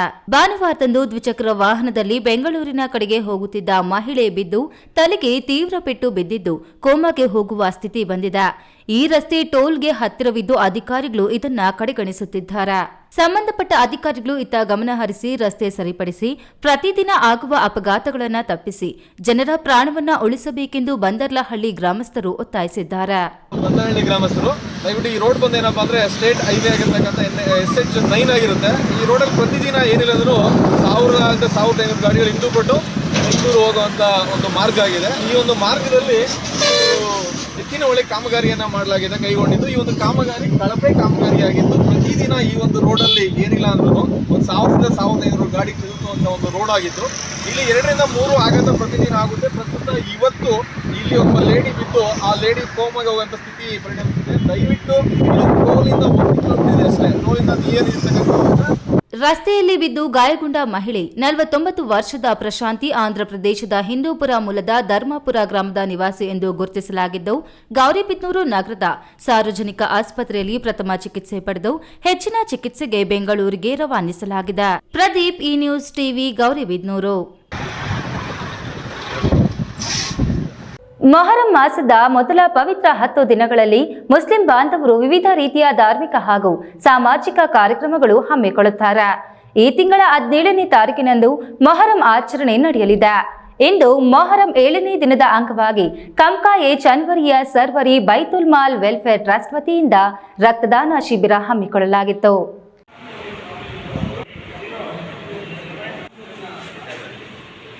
ಮೊಹರಂ ಮಾಸದ ಪವಿತ್ರ 10 ದಿನಗಳಲ್ಲಿ ಮುಸ್ಲಿಂ ಬಾಂಧವರು ಅನೇಕ ಸಾಮಾಜಿಕ ಕಾರ್ಯಕ್ರಮಗಳನ್ನು ನಡೆಸಲಾಗುತ್ತಿದ್ದು, ಇಂದು ಚಿಕ್ಕಬಳ್ಳಾಪುರ ನಗರದ ಮಿಸ್ಕಿನ್ ಶಾ ಸೈಲಾನಿ ದರ್ಗಾದ ಆವರಣದಲ್ಲಿರುವ ಶಾದಿ ಮಹಲ್ನಲ್ಲಿ ಕಾಮ್ಕಾಯೆ ಚನ್ವರಿಯ ಸರ್ವರಿ ಬೈತುಲ್ ಮಾಲ್ ವೆಲ್ಫೇರ್ ಟ್ರಸ್ಟ್ ವತಿಯಿಂದ ರಕ್ತದಾನ ಶಿಬಿರ ಹಮ್ಮಿಕೊಳ್ಳಲಾಗಿತ್ತು. ಶಿಬಿರದಲ್ಲಿ 88 ಯೂನಿಟ್ ರಕ್ತ ಸಂಗ್ರಹಿಸಲಾಯಿತು. ಈ ಸಂದರ್ಭದಲ್ಲಿ ಟ್ರಸ್ಟ್ ಧರ್ಮ ಗುರುಗಳಾದ ಹಜ್ರತ್ ಜಲ್ಫಿಕಾರ್ ಅಲಿ ಶಾ ಹುಸೇನಿ ಖಾದ್ರಿ ಸರ್ವರಿ ಮಾತನಾಡಿ, ದಾನಗಳಲ್ಲಿ ಅತಿ ಶ್ರೇಷ್ಠವಾದ ದಾನ ರಕ್ತದಾನ, ಮಹಾದಾನ. ಹಾಗಾಗಿ ಪ್ರತಿಯೊಬ್ಬರೂ ರಕ್ತದಾನ ಮಾಡಿ ಜೀವ ಉಳಿಸುವ ಕೆಲಸಕ್ಕೆ ಮುಂದಾಗಬೇಕು. ತಾವು ರಕ್ತದಾನ ಮಾಡಿ ಇತರರಿಗೆ ಸಾಮಾಜಿಕ ಕಳಕಳಿಯ ಸಂದೇಶ ಸಾರಬೇಕು. ಧಾರ್ಮಿಕ ಪವಿತ್ರ ದಿನಗಳಾಗಲಿ ಹಾಗೂ ಇತರೆ ಶುಭ ಸಂದರ್ಭಗಳಾಗಲಿ ಸಮಾಜಕ್ಕೆ ಉಪಯೋಗವಾಗುವ ಕೆಲಸ ಮಾಡುವ ರೂಢಿ ಮಾಡಿಕೊಳ್ಳಬೇಕೆಂದರು. ನಮಸ್ಕಾರ. ನಾವು ಎವ್ರಿ ಮೊಹರಂ ಮಂತದಲ್ಲಿ ಒಂದು 10 ವರ್ಷದಿಂದ ಜನಗಳಿಗೆ ಬ್ಲಡ್ ಕ್ಯಾಂಪ್ ಸೇವ್ ಮಾಡ್ತಾ ಇದ್ದೀವಿ. ಇದು ಬರೀ ಮುಸ್ಲಿಮ್ಗಳಿಗಂತ ಇಲ್ಲ, ಎಲ್ಲ ಧರ್ಮಗಳಿಗೆ ಬ್ಲಡ್ ಬೇಕಾಗಿರ್ತದೆ. ತುಂಬ ಸಹಾಯ ಕೆಲಸ ಇದು. ನಾನು ಮಾಡ್ಕೊಂಡು ಬರ್ತಾ ಇದ್ದೀನಿ. ನಾವು ಮಾಡ್ತಾ ಇರೋದು ನಮ್ಮದು ಸರ್ವರಿ ಬೈತುಲ್ ಮಾಲ್ ಖಾನ್ಖಾಯಿ ಚಮೋರಿಯಿಂದ ನಾನು ಮಾಡ್ತಾ ಇದ್ದೀವಿ. ಇದು ಪ್ರತಿ ಮೊಹರಮ್ಮ ಮಾಡ್ತೀವಿ. ಎಲ್ಲರಿಗೂ ಹೇಳ್ತಾ ಇದ್ದೀವಿ, ನೀವು ಎಲ್ಲರೂ ಈ ಥರ ಸಹಾಯ ಮಾಡಿಬಿಟ್ಟು ಜನರಿಗೇನೆ ಅನುಕೂಲ ಮಾಡಿ ಅಂತ. ಯಾರನ್ನ ಜೀವನ ಉಳಿಸ್ಬೇಕಂತ ಹೇಳಿದ್ರೆ ಬ್ಲಡ್ ಕೊಡಬೇಕು. ಬ್ಲಡ್ ತುಂಬ ಇವಾಗ ಈ ಕೊರೋನಾ ಆಗೋದ್ರಿಂದ ಯಾರೂ ಕೊಡ್ತಾ ಇಲ್ಲ ಬ್ಲಡ್. ನಾವು ಇದು ಕೊಟ್ಬಿಟ್ಟು ಒಳ್ಳೆ ಕೆಲಸ ಮಾಡಬೇಕಂತ ನಾನು ಎಲ್ಲರಿಗೂ ಕೇಳ್ಕೊಳ್ತಾ ಇದ್ದೀನಿ. ಇನ್ನು 4 ಬಾರಿ ರಕ್ತದಾನ ಮಾಡಿದ ಧಾನಿ ನಗರಸಭೆ ಸದಸ್ಯ ಜಾಫರ್ ಇಂದು ಸಹ ರಕ್ತದಾನ ಮಾಡಿ ಮಾತನಾಡಿ, ಪವಿತ್ರ ದಿನಗಳ ಅಂಗವಾಗಿ ಇಂತಹ ಸಾಮಾಜಿಕ ಕಾರ್ಯ ನಿಜವಾಗಿಯೂ ಶ್ಲಾಘನೀಯ. ಟ್ರಸ್ಟ್ನ ಸದಸ್ಯರು ಜನರಿಗೆ ಉಪಯೋಗವಾಗುವ ಕೆಲಸ ನಿರಂತರವಾಗಿ ಮಾಡಲಿ ಎಂದರು. ಇವತ್ತು ಚಿಕ್ಕಬಳ್ಳಾಪುರದಲ್ಲಿ ದರ್ಗಾದಲ್ಲಿರುವಂಥ ಜಮಾತ್ ಶಾದಿ ಮಹಲ್ದಲ್ಲಿ ಸರ್ವರಿಯ ಬೈತುಲ್ ಮಾಲ್ ಟ್ರಸ್ಟ್ ವತಿಯಿಂದ ಚಿಕ್ಕಬಳ್ಳಾಪುರ ಯುವಕರು, ಆ ಟ್ರಸ್ಟಿನ ಎಲ್ಲ ಸದಸ್ಯರು ಈ ಮೊಹರಂ, ಈ ಒಂದು ತ್ಯಾಗ ಬಲಿದಾನ ಅಂತ ಒಂದು ಮೊಹರಂನ 10 ದಿವಸ ಅಲ್ಲಿ ಆಚರಣೆ ಮಾಡುವಂಥ ದಿನಗಳಲ್ಲಿ ಇವತ್ತು 7ನೇ ಮೊಹರಂನ ದಿನದಲ್ಲಿ ಆ ಕರ್ಬಲಾ ಮೈದಾನದಲ್ಲಿ ಹಜರತ್ ಇಮಾಮ್ ಹುಸೇನ್ ಶಹೀದ್ ರಹಮತುಲ್ಲಾ ಅಲೈ ಅವರ ಒಂದು ತ್ಯಾಗ ಬಲಿದಾನವನ್ನು ನೆನೆಸು, ಆ ರಕ್ತದ ದಿನ ಅಂತ ಒಂದು ನೆನಪಲ್ಲಿ ನಾವು ಒಂದು ತ್ಯಾಗ ಬಲಿದಾನ ಕೊಡಬೇಕು ಅಂತ ಯುವಕರಲ್ಲಿ ಒಂದು ಆಶಾ ಕಿರಣ ಹುಟ್ಟಬೇಕು ಅಂತ ಇವತ್ತು ಈ ಒಂದು ಕಾರ್ಯಕ್ರಮವನ್ನು ಯಶಸ್ವಿ ಮಾಡಬೇಕು ಅಂತ. ಈ ಸಂದರ್ಭದಲ್ಲಿ ಟ್ರಸ್ಟ್ ಅಧ್ಯಕ್ಷ ಪಾಸರ್ ಸರ್ವರಿ, ಉಪಾಧ್ಯಕ್ಷ ಶೌಕತ್, ಕಾರ್ಯದರ್ಶಿ ರಿಜ್ವಾನ್ ಪಾಷಾ, ಜಂಟಿ ಕಾರ್ಯದರ್ಶಿ ಯಾಸೀನ್ ಸರ್ವರಿ, ಸದಸ್ಯರಾದ ಫಯಾಜ್ ಸರ್ವರಿ, ಅಬ್ರಾರ್ ಸರ್ವರಿ ಇನ್ನಿತರರು ಸದಸ್ಯರು ಉಪಸ್ಥಿತರಿದ್ದರು. ಕೆಎಸ್ ನಾರಾಯಣಸ್ವಾಮಿ, ಈ ನ್ಯೂಸ್ ಟಿವಿ, ಚಿಕ್ಕಬಳ್ಳಾಪುರ. 1 ವರ್ಷಕ್ಕೂ ಹೆಚ್ಚು ಕಾಲ ದೇಶದ ರಾಜಧಾನಿ ದೆಹಲಿಯಲ್ಲಿ ನಡೆದ ಪ್ರತಿಭಟನೆಗೆ ಮಣಿತ ಪ್ರಧಾನಿ ನರೇಂದ್ರ ಮೋದಿ 3 ಕೃಷಿ ಕಾಯ್ದೆ ವಾಪಸ್ಸು ಪಡೆಯುವುದಾಗಿ ಭರವಸೆ ನೀಡಿದ್ರು. ಆದರೆ ಚುನಾವಣೆ ಮುಗಿದ ಮೇಲೆ ಅದ್ಯಾವುದಕ್ಕೂ ತಲೆ ಕೆಡಿಸಿಕೊಳ್ಳದ ಕೇಂದ್ರ ಸರ್ಕಾರದ ವಿರುದ್ಧ ಇದೇ ತಿಂಗಳ 22ರಂದು ದೆಹಲಿ ಜಂತರ್ ಮಂತರ್ನಲ್ಲಿ ಬೃಹತ್ ಪ್ರತಿಭಟನೆ ಹಮ್ಮಿಕೊಳ್ಳಲಾಗಿದೆ ಎಂದು ರೈತ ಸಂಘದ ಸಂಚಾಲಕ ಬಳುವಳ್ಳಿ ಲೋಕೇಶ್ ಗೌಡ ತಿಳಿಸಿದರು. ಚಿಕ್ಕಬಳ್ಳಾಪುರ ನಗರದ ಪತ್ರಕರ್ತರ ಭವನದಲ್ಲಿ ರಾಜ್ಯ ರೈತ ಸಂಘಟನೆಗಳ ಒಕ್ಕೂಟ, ರಾಜ್ಯ ರೈತ ಸಂಘದ ಪದಾಧಿಕಾರಿಗಳು ಸುದ್ದಿಗೋಷ್ಠಿ ಹಮ್ಮಿಕೊಂಡಿದ್ದರು. ಜಿಲ್ಲಾ ಸಂಚಾಲಕ ಬುಳುವನಹಳ್ಳಿ ಲೋಕೇಶ್ ಗೌಡ ಮಾತನಾಡಿ, ರೈತರ 3 ಕೃಷಿ ಕಾಯ್ದೆಗಳ ವಾಪಸಾತಿಗೆ ಒತ್ತಾಯಿಸಿ 1 ವರ್ಷಕ್ಕೂ ಹೆಚ್ಚು ಕಾಲ ಅನಿರ್ದಿಷ್ಟಾವಧಿ ಧರಣಿ ನಡೆಸಿದ್ದು 300ಕ್ಕೂ ಹೆಚ್ಚು ಜನ ಗಾಯಗೊಂಡು ಒಬ್ಬರು ಹುತಾತ್ಮರಾದರು. ಹೋರಾಟದ ವೇಳೆ ಪ್ರಧಾನಿ ನರೇಂದ್ರ ಮೋದಿ ಕಾಯ್ದೆ ವಾಪಸ್ಸು ತೆಗೆದುಕೊಳ್ಳುವುದಾಗಿ ಭರವಸೆ ನೀಡಿ ನಂತರ ಮಾತಿಗೆ ತಪ್ಪಿದ್ದಾರೆ. ಅದರ ಜೊತೆಗೆ ಮತ್ತಷ್ಟು ಬೇಡಿಕೆಗಳ ಆಧಾರದಲ್ಲಿ 22ರಂದು ದೆಹಲಿ ಜಂತರ್ ಮಂತರ್ನಲ್ಲಿ ಬೃಹತ್ ಪ್ರತಿಭಟನೆ ಹಮ್ಮಿಕೊಳ್ಳಲಾಗಿದೆ. ಅದಕ್ಕೂ ಮುನ್ನ ದಿನ ಚಿಕ್ಕಬಳ್ಳಾಪುರ ಅಂಬೇಡ್ಕರ್ ಭವನದಲ್ಲಿ 44ನೇ ರೈತ ಹುತಾತ್ಮ ದಿನಾಚರಣೆ ನಡೆಸಲಾಗುತ್ತಿದ್ದು, ರಾಜ್ಯದ 4-5 ರೈತ ಸಂಘಟನೆಗಳು, ರಾಜ್ಯ ನಾಯಕರು ಪಾಲ್ಗೊಂಡು ರೈತರ ಹಲವಾರು ಸಮಸ್ಯೆಗಳ ಬಗ್ಗೆ ಚರ್ಚಿಸಲಿದ್ದಾರೆ ಎಂದರು. ಇವತ್ತು ಹರಿಯಾಣ 3190 ರೂಪಾಯಿ ಬೆಂಬಲ ಬೆಲೆಯನ್ನು ಘೋಷಿಸಿದೆ. ಆದರೆ ಕೇಂದ್ರ ಸರ್ಕಾರ 2290 ರೂಪಾಯಿ ಘೋಷಿಸಿದೆ. ಅಂದ್ರೆ ನಾವೇನೋ ಮಾಡಿದ್ದೀವಿ ಅಂತ ಹೊರ ಪ್ರಪಂಚಕ್ಕೆ ಪತ್ರಿಕಾ ಲೋಕದ ಮುಖಾಂತರ ಸುಳ್ಳು ಹೇಳೋದು ಮೋದಿಯವರ ಇದೆ. ಒಂದು ಸುಳ್ಳನ್ನು 100 ಸಾರಿ ಸತ್ಯ ಮಾಡುವಂತ ಕಲೆ ಬಿಜೆಪಿಯವರಿಗೆ ಬಹಳ ಚೆನ್ನಾಗಿ ರಕ್ತದಲ್ಲೇ ಅದು ಬಂದ್ಬಿಟ್ಟಿದೆ. ಅದನ್ನೇ ಮಾಡಿ ಇದನ್ನೂ ಸಹ ಇವತ್ತು ಹೊರ ಪ್ರಪಂಚಕ್ಕೆ ಹೇಳ್ತಾರೆ MSP ಖಾತರಿ ಕಾನೂನನ್ನು ನಾವು ಜಾರಿಗೆ ತಂದಿದ್ದೀವಿ ಅಂತ. ಯಾವ ರೀತಿ ಜಾರಿಗೆ ತಂದಿದ್ದಾರೆ, ಯಾವ ರೀತಿ ರೈತರಿಗೆ ಅನುಕೂಲ ಆಗಿದೆ ಅಂತ ಎಕ್ಸ್ಪ್ಲೈನ್ ಮಾಡಲಿ ಅವರು. ಇದೇ ರೀತಿ ಇವತ್ತು ರೈತರು ಮತ್ತು ಕೂಲಿಕಾರರು ಏನು ಸಾಲ ಮಾಡಿದಾರೋ ಅದನ್ನ ಸಾಲ ಮನ್ನಾ ಆಗಬೇಕು. ಮತ್ತೆ ಸಾಂಬಾರ್ ಪದಾರ್ಥಗಳು, ಅರಿಶಿನ ಪುಡಿ ಇರ್ಬೋದು, ಮೆಣಸಿನ ಪುಡಿ, ಇದರ ಬೋರ್ಡ್ಗಳನ್ನು ಸ್ಥಾಪನೆ ಮಾಡಬೇಕು. ಮತ್ತೆ ಸುದ್ದಿಗೋಷ್ಠಿಯಲ್ಲಿ ಹಸಿರು ಸೇನೆ ಜಿಲ್ಲಾಧ್ಯಕ್ಷ HN ಗೋವಿಂದರೆಡ್ಡಿ, ಸುದ್ದಿಗೋಷ್ಠಿಯಲ್ಲಿ ಹಸಿರು ಸೇನೆ ಜಿಲ್ಲಾಧ್ಯಕ್ಷ ಎಚ್.ಎನ್. ಗೋವಿಂದರೆಡ್ಡಿ, ತಾಲೂಕು ಮುಖಂಡರಾದ ವೆಂಕಟಶಿವಾರೆಡ್ಡಿ, ಚೌಡರೆಡ್ಡಿ, ಆದಿನಾರಾಯಣಪ್ಪ, ಕೃಷ್ಣಪ್ಪ, ಗೋವಿಂದಪ್ಪ, ಈಶ್ವರಪ್ಪ, ಅಶ್ವತ್ಥಪ್ಪ ಇತರರು ಇದ್ದರು. KS Narayanaswamy, news TV, Chikkaballapur. ಮಹಿಳೆ ತನ್ನ ಸಂಸಾರವನ್ನು ನಡೆಸುವಂತಾಗಲು ದೇವರ ಸ್ಮರಣೆಯಲ್ಲಿ ತನ್ನನ್ನು ತಾನು ತೊಡಗಿಸಿಕೊಳ್ಳುವ ಜೊತೆಗೆ ಭಗವತ್ ಚಿಂತನೆಯ ಮೂಲಕ ಗರ್ಭಾವಸ್ಥೆಯಿಂದಲೇ ಮಗುವಿಗೆ ಸಂಸ್ಕಾರ ಕಲಿಸಿದ್ರೆ ಅಂತಹ ಮಗು ಸಮಾಜದಲ್ಲಿ ಶ್ರೇಷ್ಠ ವ್ಯಕ್ತಿಯಾಗಿ ಬೆಳೆಯಲು ಸಾಧ್ಯವಾಗುತ್ತದೆ ಎಂದು ಚನ್ನಪಟ್ಟಣ ವಿವೇಕ ಜಾಗೃತಿ ಬಳಗದ ಉಪನ್ಯಾಸಕಿ ಶಶಿಕಲಾ ರವೀಂದ್ರ ಹೇಳಿದರು.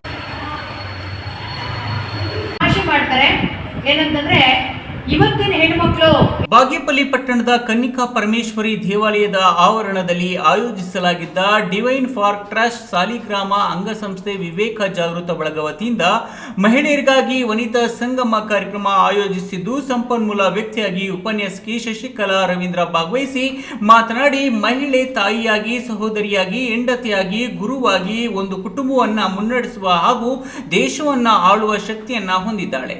ಬಡತನದಲ್ಲೂ ಧೃತಿಗೆಡದ ಮಾನಸಿಕ ಸಾಮರ್ಥ್ಯ ಗೃಹಿಣಿಗಿದೆ ಎಂದು ನುಡಿದರು.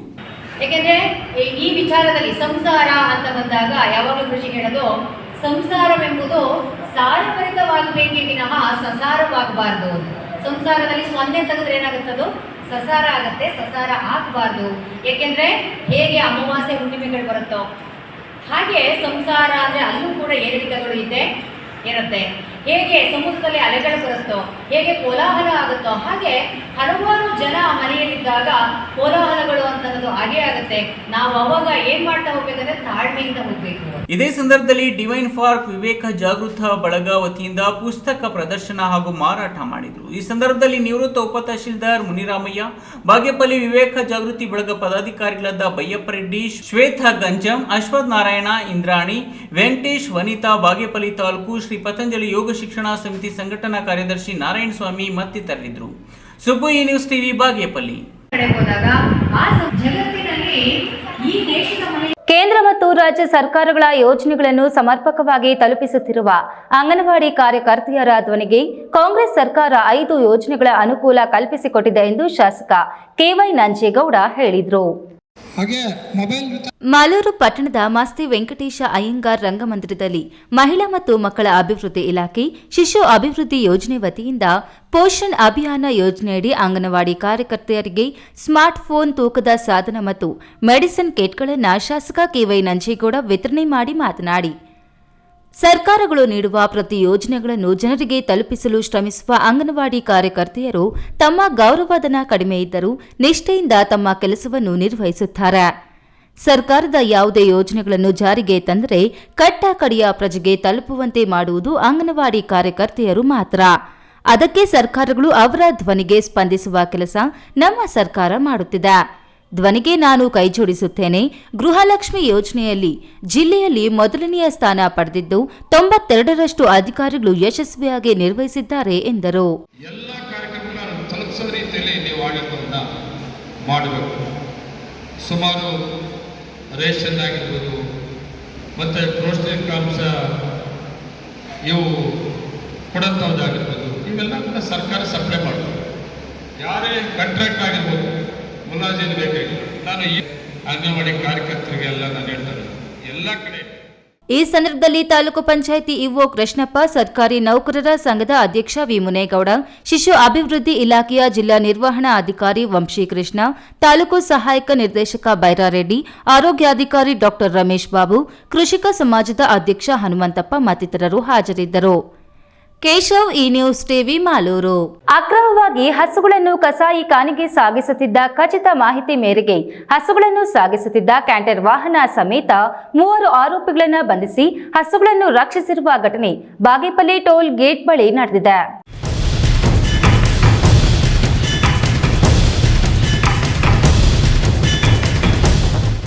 ಚಿಕ್ಕಬಳ್ಳಾಪುರ ಜಿಲ್ಲಾ ಪೊಲೀಸ್ ಅಧೀಕ್ಷಕರಾದ ಕುಶಾಲ್ ಚೌಕ್ಸಿ ಮಾರ್ಗದರ್ಶನದಲ್ಲಿ ಬಾಗೇಪಲ್ಲಿ ಪೊಲೀಸ್ ಇನ್ಸ್ಪೆಕ್ಟರ್ ಪ್ರಶಾಂತ್ ವರ್ಣಿ ನೇತೃತ್ವದಲ್ಲಿ ರಾಷ್ಟ್ರೀಯ ಹೆದ್ದಾರಿ ನಾರೇಪಲ್ಲಿ ಟೋಲ್ ಗೇಟ್ ಬಳಿ ನಡೆಸಿದ ಬಾಗೇಪಲ್ಲಿ ಪೊಲೀಸರು ರಾಜಸ್ಥಾನ್ ಮೂಲದಿಂದ ಕರ್ನಾಟಕದ ವಿಜಯಪುರ ಎಚ್ ಕ್ರಾಸ್ ಪಟ್ಟಣಕ್ಕೆ ಅಕ್ರಮವಾಗಿ ಹಸುಗಳನ್ನು ಕಸಾಯಿ ಖಾನೆಗೆ ಸಾಗಿಸುತ್ತಿದ್ದಾಗ ಖಚಿತ ಮಾಹಿತಿ ಮೇರೆಗೆ 10 ಹಸುಗಳನ್ನು ಸಾಗಿಸುತ್ತಿದ್ದ ಕ್ಯಾಂಟರ್ ವಾಹನ ಮತ್ತು 3 ಆರೋಪಿಗಳನ್ನು ಬಂಧಿಸಿದ್ದು, ಸಂರಕ್ಷಣೆ ಮಾಡಿದ ಹಸುಗಳನ್ನು ಪಟ್ಟಣದ ರಾಷ್ಟ್ರೀಯ ಹೆದ್ದಾರಿ ಬಳಿ ಬಳಿ ಇರುವ ಗೋಶಾಲೆಗೆ ಒಪ್ಪಿಸಲಾಗಿದೆ. ಕರ್ನಾಟಕ ಗೋಹತ್ಯೆ ತಡೆ ಕಾಯ್ದೆಯಡಿ ಪ್ರಕರಣ ದಾಖಲಿಸಿಕೊಂಡು ಬಾಗೇಪಲ್ಲಿ ಪೊಲೀಸರು ತನಿಖೆ ಕೈಗೊಂಡಿದ್ದಾರೆ. ಇನ್ನು ಕ್ಯಾಂಟರ್ ವಾಹನದ ಮಾಲೀಕ ಶ್ರೀನಿವಾಸ್ನನ್ನು ವಶಕ್ಕೆ ಪಡೆದು ಪೊಲೀಸರು ಒಟ್ಟು 3 ಆರೋಪಿಗಳನ್ನು ಬಂಧಿಸಿ 10 ಹಸುಗಳನ್ನು ಸಂರಕ್ಷಣೆ ಮಾಡುವಲ್ಲಿ ಯಶಸ್ವಿಯಾಗಿದ್ದಾರೆ. ಸುಬ್ಬು, ಈ ನ್ಯೂಸ್ ಟಿವಿ, ಬಾಗೇಪಲ್ಲಿ. ದೇವನಹಳ್ಳಿ ತಾಲೂಕಿನ ಕನ್ನಮಂಗಲ ಗ್ರಾಮ ಪಂಚಾಯಿತಿ ವ್ಯಾಪ್ತಿಯ ದೊಡ್ಡಪ್ಪನಹಳ್ಳಿ ಗ್ರಾಮದಲ್ಲಿ ಒಳಚರಂಡಿ ಕಾಮಗಾರಿ ಸಂಪೂರ್ಣವಾಗಿ ಮುಗಿದಿದ್ದು ಎಸ್ಟಿಪಿ ಘಟಕ ನಿರ್ಮಾಣಕ್ಕಾಗಿ ಬಹುನಿರೀಕ್ಷಿತ ಒತ್ತಾಯಕ್ಕೆ ಕನ್ನಮಂಗಲ ಗ್ರಾಮ ಪಂಚಾಯಿತಿ ತೆರೆ ಎಳೆದಿದೆ.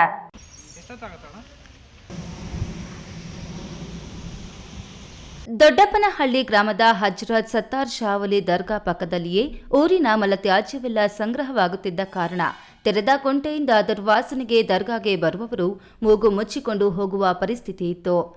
ಯುಜಿಟಿ ಸ್ಯಾನಿಟರಿ ಮಾಡಿದ್ದರಿಂದ ಇಲ್ಲಿ ಎಸ್ಟಿಪಿ ಮಾಡಲು ಆರ್ಥಿಕ ಕೊರತೆ ಮತ್ತು ಪಿಡಿಒಗಳ ಬದಲಾವಣೆ, ಗ್ರಾಮ ಪಂಚಾಯತ್ನಲ್ಲಿ ಬೆಂಕಿ ಅವಘಡ ಪ್ರಕರಣ ಮತ್ತು ಕೊರೋನಾ ಹೀಗೆ ಹಲವು ಕಾರಣದಿಂದಾಗಿ ಮಾಡಲು ಸಾಧ್ಯವಿರಲಿಲ್ಲ. ಇದೀಗ ಗ್ರಾಮ ಪಂಚಾಯಿತಿ ವತಿಯಿಂದ ದೊಡ್ಡಪ್ಪನಹಳ್ಳಿ ಗ್ರಾಮವೊಂದಕ್ಕೆ ಎಸ್ಟಿಪಿ ಘಟಕ ನಿರ್ಮಾಣ ಮಾಡಲು 2 ಕೋಟಿಗೂ ಹೆಚ್ಚಿನ ಅನುದಾನ ಬೇಕಿರುವುದರಿಂದ ಘಟಕ ನಿರ್ಮಾಣ ವಿಳಂಬವಾಗಿರುತ್ತದೆ. ಗ್ರಾಮ ಪಂಚಾಯಿತಿ ಸದಸ್ಯರನ್ನೆಲ್ಲ ಮನವೊಲಿಸಿ ತೀರ್ಮಾನ ಕೈಗೊಂಡು 2 ಹಂತದಲ್ಲಿ ಕಾಮಗಾರಿಯನ್ನ ಮಾಡಲು ಮುಂದಾಗಲಾಗಿದೆ. ಇನ್ನೊಂದು ವಾರದಲ್ಲಿ ಟೆಂಡರ್ ಪ್ರಕ್ರಿಯೆ ಮುಗಿದ ನಂತರ ಕಾಮಗಾರಿಯನ್ನು ಶೀಘ್ರ ಕೈಗೆತ್ತಿಕೊಳ್ಳಲಾಗುವುದು ಎಂದು ಗ್ರಾಮ ಪಂಚಾಯತ್ ಸದಸ್ಯ ನಾಗೇಶ್ ತಿಳಿಸಿದರು.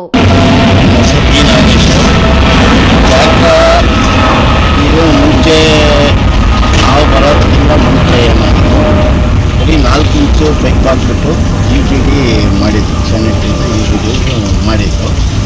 ಅದೆಲ್ಲ ಕಟ್ಕೊಂಡು ಅಲ್ಲಲ್ಲೇ ಲೀಕೇಜ್ ಆಗಿ ಇದರಿಂದ ಆಚೆ ಬಂದು ರೋಡೆಲ್ಲ ತುಂಬ ವಾಸನೆ ಆಗೋದು. ಮನೆಗಳ ಹತ್ರ ಊಟ ಮಾಡೋಕ್ಕಾಗ್ತಾಯಿರಲಿಲ್ಲ.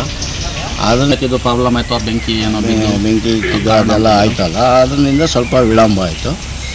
ಈಗ ಮತ್ತೆ ಪಂಚಾಯಿತಿ ಎಲ್ಲ ಸದಸ್ಯರು ಒಟ್ಟಿಗೆ ಇದು ಮಾಡಿ ಸುಮಾರು 2.5 ಕೋಟಿ ಆಗುತ್ತೆ. 2.5 ಕೋಟಿ ಒಂದೇ ಊರು ಕೊಟ್ಟಾಗ ಇನ್ನೂ. ಗ್ರಾಮ ಪಂಚಾಯಿತಿ ಮಾಜಿ ಸದಸ್ಯ ನಜೀರ್ ಅಹಮದ್ ಮಾತನಾಡಿ, ಗ್ರಾಮ ಪಂಚಾಯಿತಿ ಸದಸ್ಯ ಸೋಮಶೇಖರ್ ಅವರು ನಡೆಸುತ್ತಿರುವ ಪಿಡಿಒ ಅಮಾನತು, ಇತರೆ ಹಕ್ಕೊತ್ತಾಯಗಳ ಅಹೋರಾತ್ರಿ ಧರಣಿಗೂ ನಮಗೂ ಸಂಬಂಧವಿಲ್ಲ. ಕಾನೂನು ಇದೆ, ಎಲ್ಲರೂ ಕಾನೂನಿನಡಿ ಹೋರಾಟ ಮಾಡುವ ಹಕ್ಕು ಇದೆ. ತಪ್ಪಿತಸ್ಥರು ಯಾರೇ ಆದರೂ ಶಿಕ್ಷೆ ಆಗುತ್ತದೆ ಎಂದು ಹೇಳಿದರು. ಹೈದರ್ ಸಾಬ್, ಈ ನ್ಯೂಸ್ ಟಿವಿ, ದೇವನಹಳ್ಳಿ. ಅಕ್ರಮ ಚಟುವಟಿಕೆಗಳು ನಡೆಯದಂತೆ ಮಟ್ಟ ಹಾಕಿ ಕಾನೂನು ಸುವ್ಯವಸ್ಥೆ ಕಾಪಾಡಲು ಸಾರ್ವಜನಿಕರ ಸಹಕಾರ ಅತಿ ಮುಖ್ಯ ಎಂದು ಪೊಲೀಸ್ ಇನ್ಸ್ಪೆಕ್ಟರ್ ಪ್ರಶಾಂತ್ ವರ್ಣಿ ತಿಳಿಸಿದ್ದಾರೆ. ಬಾಗೇಪಲ್ಲಿ ಪಟ್ಟಣದ ಪೊಲೀಸ್ ಠಾಣೆಯಲ್ಲಿ ಮೊಹರಂ ಹಬ್ಬ ಪ್ರಯುಕ್ತ ಹಮ್ಮಿಕೊಂಡಿದ್ದ ಶಾಂತಿ ಸಭೆಯಲ್ಲಿ ಪೊಲೀಸ್ ಇನ್ಸ್ಪೆಕ್ಟರ್ ಪ್ರಶಾಂತ್ ವರ್ಣಿ ಸಾರ್ವಜನಿಕರ ಜೊತೆ ಚರ್ಚಿಸಿದರು. ಈ ವೇಳೆ ಮಾತನಾಡಿದವರು, ಮಟ್ಕ, ಗಾಂಜಾ, ಜೂಜಾಟ, ಕ್ರಿಕೆಟ್ ಬೆಟ್ಟಿಂಗ್, ಕೋಳಿ ಪಂದ್ಯ ಸೇರಿದಂತೆ ಅನೈತಿಕ ಚಟುವಟಿಕೆಗಳಿಗೆ ಕಡಿವಾಣ ಹಾಕಲು ದಯವಿಟ್ಟು ಮಾಹಿತಿ ನೀಡಿ ಸಹಕರಿಸಿ. ತಮ್ಮ ಅಮೂಲ್ಯವಾದ ಮಾಹಿತಿ ಗೋಪ್ಯವಾಗಿ ಇಡಲಾಗುತ್ತದೆ. ನಮ್ಮ ದೇಶದಲ್ಲಿ ಹಬ್ಬಗಳು ಭಾವೈಕ್ಯತೆಯ ಸಂಕೇತವಾಗಿವೆ. ತಂಟೆ ತಕರಾರು ಮಾಡದೆ ಹಬ್ಬ ಆಚರಿಸಬೇಕು. ಜಾತಿಯ ಹಂಗಿಲ್ಲದೆ ಮನುಕುಲ ಒಂದೇ ಎಂಬ ಸಂದೇಶ ಸಾರಿ ಸರ್ವ ಧರ್ಮಗಳ ಭಾವೈಕ್ಯತೆಯ ಕೊಂಡಿಯಾಗಿರುವ ಮೊಹರಂ ಹಬ್ಬದಂದು ಭಾವೈಕ್ಯತೆ ಮೆರೆಯಬೇಕೆಂದರು. ಹಬ್ಬದ ತರ ಮಾಡಬೇಕೇ ಹೊರತು ದ್ವೇಷ ಭಾವನೆಯಿಂದ ಮಾಡೋ ಹಬ್ಬ ಎಲ್ಲರಿಗೂ ಒಳ್ಳೇದಾಗ್ಲಿ. ಇವಾಗ ಮೊಹರಮ್ಮು ನನ್ನ ಟ್ರೀಟ್ಮೆಂಟ್ಗೆ ನನಗೆ ಸ್ವಲ್ಪ ಕಡಿಮೆ ನಾಲೆಜ್, ತ್ಯಾಗದ ಪ್ರತೀಕ ಮೊಹರಮ್. ಎಲ್ಲರೂ ಒಂದು ಒಳ್ಳೆ ಸೌಹಾರ್ದತೆಯಿಂದ. ಈ ಸಂದರ್ಭದಲ್ಲಿ sub inspector Nagamma, ASI Srinivas, Anand, police ಪೇದೆಗಳಾದ ರೈಟರ್ ನರಸಿಂಹಪ್ಪ, ಶಂಕರ್ ರೆಡ್ಡಿ, ಶ್ರೀಪತಿ, ರಾಜಪ್ಪ, ಶ್ರೀನಾಥ್, ಸಿದ್ದೇಶ್, ರಮೇಶ್ ಮತ್ತಿತರರು ಹಾಜರಿದ್ದರು. ಸುಬ್ಬು, ಈ ನ್ಯೂಸ್ ಟಿವಿ, ಬಾಗೇಪಲ್ಲಿ. ವಂಚನೆಗೊಳಗಾದ ಸಂತ್ರಸ್ತರಿಗೆ ಬಡ್ಸ್ ಕಾಯ್ದೆ ಅಡಿಯಲ್ಲಿ ವಂಚಿಸಿದ ಮೊತ್ತದ ಪಾವತಿಗಾಗಿ ಹಕ್ಕು ಅರ್ಜಿ ಸಲ್ಲಿಸಲು ಕೋಲಾರ ಜಿಲ್ಲೆಯ ತಾಲೂಕು ಕಚೇರಿಯಲ್ಲಿ ಅವಕಾಶ ನೀಡಿದೆ ಎಂದು ವಂಚನೆ ಸಂತ್ರಸ್ತ ಠೇವಣಿದಾರರ ಕುಟುಂಬ ಜಿಲ್ಲಾಧ್ಯಕ್ಷ ಜಿಸಿ ನಾರಾಯಣಸ್ವಾಮಿ ರೈತರಿಗೆ ಮನವಿ ಮಾಡಿದರು. ಮಾಲೂರು ಪಟ್ಟಣದ ಕರುನಾಡ ರೈತ ಜನಾಭಿವೃದ್ಧಿ ಸಂಘದ ಕಚೇರಿಯಲ್ಲಿ ವಂಚನೆ ಸಂತ್ರಸ್ತ ಠೇವಣಿದಾರರ ಕುಟುಂಬದ ವತಿಯಿಂದ ಸಭೆ ಹಮ್ಮಿಕೊಳ್ಳಲಾಗಿದ್ದು, ಸಭೆಯಲ್ಲಿ ಜಿಲ್ಲಾಧ್ಯಕ್ಷ ಜಿಸಿ ನಾರಾಯಣಸ್ವಾಮಿ ಮಾತನಾಡಿ, ಕೋಲಾರ ಜಿಲ್ಲೆ ಮತ್ತು ಎಲ್ಲ ತಾಲೂಕಿನಾದ್ಯಂತ ವಿವಿಧ ಹಣಕಾಸು ಸಂಸ್ಥೆಗಳಲ್ಲಿ ಹಣ ಹೂಡಿಕೆ ಮಾಡಿ ಕಾಯ್ದೆ 2019 ಅಡಿ ವಂಚನೆಗೊಳಗಾದ ಸಂತ್ರಸ್ತರಿಗೆ ಬಡ್ಸ್ ಕಾಯ್ದೆ ಅಡಿಯಲ್ಲಿ ವಂಚಿಸಿದ ಮೊತ್ತದ ಪಾವತಿಗಾಗಿ ಹಕ್ಕು ಅರ್ಜಿ ಸ್ವೀಕರಿಸಲು ಈ ಹಿಂದೆ ಜಿಲ್ಲಾಧಿಕಾರಿಯವರ ಕಚೇರಿಯಲ್ಲಿ ಕೌಂಟರ್ ಸ್ಥಾಪಿಸಿದ್ದು, ಸುಮಾರು 7 ಅರ್ಜಿಗಳನ್ನು ಜಿಲ್ಲೆಯಾದ್ಯಂತ ರೈತರು ನೀಡಿದ್ದಾರೆ. ಅಲ್ಲದೆ ಜಿಲ್ಲೆಯಲ್ಲಿ ಅನೇಕ ಸಂತ್ರಸ್ತರು ಇನ್ನೂ ಅರ್ಜಿ ಸಲ್ಲಿಸಿಲ್ಲ. ಹಾಗಾಗಿ ಸಾರ್ವಜನಿಕರ ಹಿತದೃಷ್ಟಿಯಿಂದ ತಾಲೂಕುವಾರು ಅರ್ಜಿ ಸ್ವೀಕಾರ ಕೌಂಟರ್ಗಳನ್ನು ಸ್ಥಾಪಿಸಲು ಜಿಲ್ಲೆಯ ಎಲ್ಲ ತಹಶೀಲ್ದಾರ್ಗೆ ಸೂಚಿಸಿರುತ್ತಾರೆ. ಅದರಂತೆ ರೈತರು ಮತ್ತು ಸಾರ್ವಜನಿಕರು ವಿವಿಧ ಹಣಕಾಸು ಸಂಸ್ಥೆಗಳಿಂದ ವಂಚಿತವಾಗಿದ್ದರೆ ತಾಲೂಕು ಕಾರ್ಯಾಲಯದಲ್ಲಿ ಅರ್ಜಿ ಸಲ್ಲಿಸಲು ಮನವಿ ಮಾಡಿದರು. ವಂಚನೆ ಮಾಡಿರ್ತಕ್ಕಂಥ ಹಣಕಾಸು ಸಂಸ್ಥೆಗಳಲ್ಲಿ 2019 ಬಡ್ಸ್ ಕಾಯ್ದೆಯಲ್ಲಿ ನಾವು ಹಣವನ್ನು ಪಡೆಯತಕ್ಕಂಥದ್ದು ಆಗಿರ್ತದೆ. ಇಲ್ಲಿ ನಾವು ಜಿಲ್ಲಾ ಮಟ್ಟದಲ್ಲಿ ನಾವು ಹೋರಾಟಗಳನ್ನು ಮಾಡಿ ಆ ಕರ್ನಾಟಕ ರಾಜ್ಯದ ಎಲ್ಲ ಜಿಲ್ಲೆಗಳಲ್ಲಿ ಕೌಂಟರ್ಗಳನ್ನು ಓಪನ್ ಮಾಡಿರ್ತಾರೆ. ಹಣವನ್ನು ನಾವು ಹಿಂಪಡಿಲಿಕ್ಕೆ ಆಯಾ ತಾಲೂಕುಗಳಲ್ಲಿ ತಾಲೂಕು ತಹಸೀಲ್ದಾರ್ ಅವರಿಗೆ ಇದನ್ನ ಕೆಲಸ ನಿರ್ವಹಿಸಿರ್ತಾರೆ. ಈ ಸಂದರ್ಭದಲ್ಲಿ ಕರುನಾಡ ರೈತ ಜನಾಭಿವೃದ್ಧಿ ಸಂಘದ ಸಂಸ್ಥಾಪಕ ಅಧ್ಯಕ್ಷ ಎನ್ ಗೋಪಾಲಯ್ಯ, ಮಾಲೂರು ತಾಲೂಕು ಅಧ್ಯಕ್ಷ ಎಂ ಕೃಷ್ಣಪ್ಪ, ಕೋಲಾರ ತಾಲೂಕು ಅಧ್ಯಕ್ಷ S V Jayaram, Srinivaspur PR Naveen Kumar, Bangarpet taluk ಅಧ್ಯಕ್ಷ ವಿಜಯ್ ಕುಮಾರ್, ಮುಳುಬಾಗಿಲು ತಾಲೂಕು ಅಧ್ಯಕ್ಷ ಎಂ ಸುಬ್ರಹ್ಮಣಿ ಮತ್ತಿತರರು ಹಾಜರಿದ್ದರು. ಕೇಶವ್, ಈ ನ್ಯೂಸ್ ಟಿವಿ, ಮಾಲೂರು. ಇದೀಗ ವಿರಾಮದ ನಂತರ ಈ ನ್ಯೂಸ್ ಟಿವಿ ಮುಂದುವರಿಯುತ್ತದೆ. ಜೈನ್ ಮಿಷನ್ ಆಸ್ಪತ್ರೆ ಜೈನ್ ಮಿಷನ್ ಟ್ರಸ್ಟ್ನ ಲಾಭರಹಿತ ಉಪಕ್ರಮ. ಕರ್ನಾಟಕ ರಾಜ್ಯ ಬೀಜ ನಿಗಮ ಪಕ್ಕ, ಬಿಬಿ ರಸ್ತೆ, ಚಿಕ್ಕಬಳ್ಳಾಪುರ. ದಶಕಗಳಿಂದ ಆರೋಗ್ಯ ಕ್ಷೇತ್ರದಲ್ಲಿ ಲಾಭರಹಿತವಾಗಿ ಸೇವೆ ಸಲ್ಲಿಸುತ್ತಿರುವ ಜೈನ್ ಮಿಷನ್ ಆಸ್ಪತ್ರೆ ದಿನದ 24 ಗಂಟೆ ತುರ್ತು ಚಿಕಿತ್ಸೆಯಿಂದ ಹಿಡಿದು ಎಲ್ಲಾ ಕಾಯಿಲೆಗಳಿಗೂ ಇಲ್ಲಿ ಚಿಕಿತ್ಸೆ ಲಭ್ಯ. ದೂರವಾಣಿ ಸಂಖ್ಯೆ 08156295108. ತುರ್ತು ಸಹಾಯವಾಣಿ 6364464470. ಮಕ್ಕಳ ಹೈಯರ್ ಎಜುಕೇಶನ್, ಮಗಳ ಮದುವೆ, ಕನಸಿನ ಸ್ವಂತ ಮನೆ, ಇಷ್ಟಕ್ಕೆಲ್ಲ ಹಣ ಹೇಗ್ ಹೊಂದಿಸೋದು ಅಂತ ಟೆನ್ಷನ್ ಅಲ್ಲಿದ್ದೀರಾ? ಇರೋ ಚಿನ್ನನ ಅಡ ಇಡೋಕ್ ಹೋದ್ರೆ ಬಡ್ಡಿ ಮೇಲ್ ಬಡ್ಡಿ ಕಟ್ಬೇಕು. ಬೇಡ, ಮಾರ್ಬಿಡೋಣ ಅಂದ್ರೆ ಅರ್ಧ ಬೆಲೆ ಕೇಳ್ತಾರೆ ಅನ್ನೋ ಆತಂಕದಲ್ಲಿದ್ದೀರಾ? ಟೆನ್ಷನ್ ಬಿಡಿ, ಹಿಂದೆ ಹಿಂದೂಸ್ತಾನ್ ಗೋಲ್ಡ್ ಕಂಪನಿಗೆ ಬನ್ನಿ. ನೀವ್ ಅಡ ಇಟ್ಟಿರೋ ಚಿನ್ನವನ್ನ ಬಿಡಿಸ್ತಾರೆ ಹಾಗೂ ನಿಮ್ಮಲ್ಲಿರೋ ಚಿನ್ನವನ್ನ ಇಂದಿನ ಆನ್ಲೈನ್ ಬೆಲೆಗೆ ಕೊಂಡುಕೊಂಡು ತಕ್ಷಣ ನಿಮ್ ಬಾಕಿ ಹಣ ಕೊಡ್ತಾರೆ. ಹಿಂದೂಸ್ತಾನ್ ಗೋಲ್ಡ್ ಕಂಪನಿ, ಇದು ನಿಮ್ಮ company. Hindustan gold company, it's your company. ವಿರಾಮದ ನಂತರ ಈ ನ್ಯೂಸ್ ಟಿವಿಗೆ ಮತ್ತೆ ಸ್ವಾಗತ. ಇದೀಗ ಸಂಕ್ಷಿಪ್ತ ಸುದ್ದಿಗಳು. ಇವರಿಗೂ ಕೂಡ ಬಹಳಷ್ಟು ಸಂಘ ಸಂಸ್ಥೆಗಳಿಂದ ಸರ್ಕಾರದಿಂದ ಪ್ರಶಸ್ತಿಗಳನ್ನು ಪಡೆದುಕೊಂಡಿರುತ್ತಾರೆ. ಪರಿಸರ ಪ್ರೇಮಿ ಗುಂಪು ಮರದ ಆನಂದ್ ರವರಿಗೆ ಯೋಗಿರತ್ನ ಸೇವಾ ಪ್ರಶಸ್ತಿ ಪುರಸ್ಕಾರ ನೀಡಿ ಗೌರವಿಸಲಾಗಿದೆ. ಚಿಕ್ಕಬಳ್ಳಾಪುರ ಜಿಲ್ಲೆಯಾದ್ಯಂತ ಗುಂಪು ಮರದ ಆನಂದ್ ಎಂದೇ ಹೆಸರುವಾಸಿಯಾಗಿರುವ ಇವರು ಜಿಲ್ಲೆಯಾದ್ಯಂತ 3 ಲಕ್ಷಕ್ಕೂ ಹೆಚ್ಚು ಗಿಡಗಳನ್ನು ನಾಟಿ ಮಾಡಿ ವನರಕ್ಷಣೆ ಮಾಡುತ್ತಿದ್ದಾರೆ. ಅವರು ಶಿಕ್ಷಕರಾಗಿ ಸೇವೆ ಸಲ್ಲಿಸಿಕೊಂಡು ಉಳಿದ ಸಮಯದಲ್ಲಿ ಇಷ್ಟೊಂದು ಸಾಧನೆ ಮಾಡಿರುವ ಅವರಿಗೆ ರಾಜ್ಯ ಮತ್ತು ಜಿಲ್ಲಾ ಮಟ್ಟದಲ್ಲಿ 10 ಹಲವು ಪ್ರಶಸ್ತಿಗಳನ್ನು ತನ್ನ ಮುಡಿಗೇರಿಸಿಕೊಂಡಿದ್ದಾರೆ. ಅವರ ಪರಿಸರ ಪ್ರೇಮದ ಆಸಕ್ತಿಯನ್ನು ಗುರುತಿಸಿ ಇಂದು ಬೆಂಗಳೂರು ಶೇಷಾದ್ರಿಪುರಂ ಶ್ರೀ ಯೋಗಿನಾರಾಯಣ ಸೇವಾ ಟ್ರಸ್ಟ್ ಯೋಗಿರತ್ನ ಸೇವಾ ಪ್ರಶಸ್ತಿಯನ್ನು ನೀಡಿ ಗೌರವಿಸಿದೆ. ಈ ಪ್ರಶಸ್ತಿ ನೀಡಿದ ಸಂಸ್ಥೆಗೆ ಅಭಿನಂದನೆ ಸಲ್ಲಿಸಿದ ಗುಂಪು ಮರದ ಆನಂದ್, ಇದು ಇನ್ನಷ್ಟು ಗಿಡಮರ ಬೆಳೆಸಲು ಸ್ಫೂರ್ತಿಯಾಗಿದೆ ಎಂದು ತಿಳಿಸಿದ್ದಾರೆ. ಪ್ರತಿಭಾನ್ವಿತ ವ್ಯಕ್ತಿ ನಮ್ಮ ಎಪಿ ಸರ್ ಅವರು. ದೇವನಹಳ್ಳಿ ಪಟ್ಟಣದ ಕಸಬಾ ಹೋಬಳಿ ವಿವಿಧೋದ್ದೇಶ ಪ್ರಾಥಮಿಕ ಗ್ರಾಮೀಣ ಕೃಷಿ ಸಹಕಾರ ಸಂಘದಲ್ಲಿ 2023-24ನೇ ಸಾಲಿನ ಸರ್ವ ಸದಸ್ಯರ ವಾರ್ಷಿಕ ಮಹಾಸಭೆ ನಡೆಯಿತು. ಸಭೆಯ ಅಧ್ಯಕ್ಷತೆಯನ್ನು ಸಂಘದ ಅಧ್ಯಕ್ಷ ಜಿಎನ್ ವೇಣುಗೋಪಾಲ್ ವಹಿಸಿ ಮಾತನಾಡಿ, ಪ್ರಸ್ತುತ ಸಾಲಿನಲ್ಲಿ ಸಂಘವು 4 ಲಕ್ಷ ರು ಲಾಭದಲ್ಲಿದೆ. ಸಂಘದ ಅಭಿವೃದ್ಧಿಗೆ ಹೆಚ್ಚಿನ ಸಹಕಾರ ನೀಡಿ ಸಾಲ ಪಡೆದವರು ಮರುಪಾವತಿ ಮಾಡಿದರೆ ಮತ್ತಷ್ಟು ಸಾಲ ಹೆಚ್ಚಿಗೆ ನೀಡಲು ಸಹಾಯಕವಾಗುತ್ತದೆ ಎಂದು ಹೇಳಿದರು. ಈ ವೇಳೆ ಜಿಲ್ಲಾ ಸಹಕಾರ ಬ್ಯಾಂಕ್ ನಿರ್ದೇಶಕ ಎಂ ರಮೇಶ್, ಮುಖ್ಯ ಕಾರ್ಯನಿರ್ವಹಣಾಧಿಕಾರಿ ಎನ್ ವೆಂಕಟೇಶ್, ಸಂಘದ ಉಪಾಧ್ಯಕ್ಷ ಸಿ ಮಂಜುನಾಥ್, ನಿರ್ದೇಶಕರಾದ ಗೋಪಾಲ್, ಜಿಸಿ ಮಂಜುನಾಥ್, ದಾಸಪ್ಪ, ನರಸಿಂಹಮೂರ್ತಿ, ರಾಜಣ್ಣ ಇನ್ನಿತರರು ಹಾಜರಿದ್ದರು. ಕೊನೆಯದಾಗಿ ಮತ್ತೊಮ್ಮೆ ಹೆಡ್ಲೈನ್ಸ್.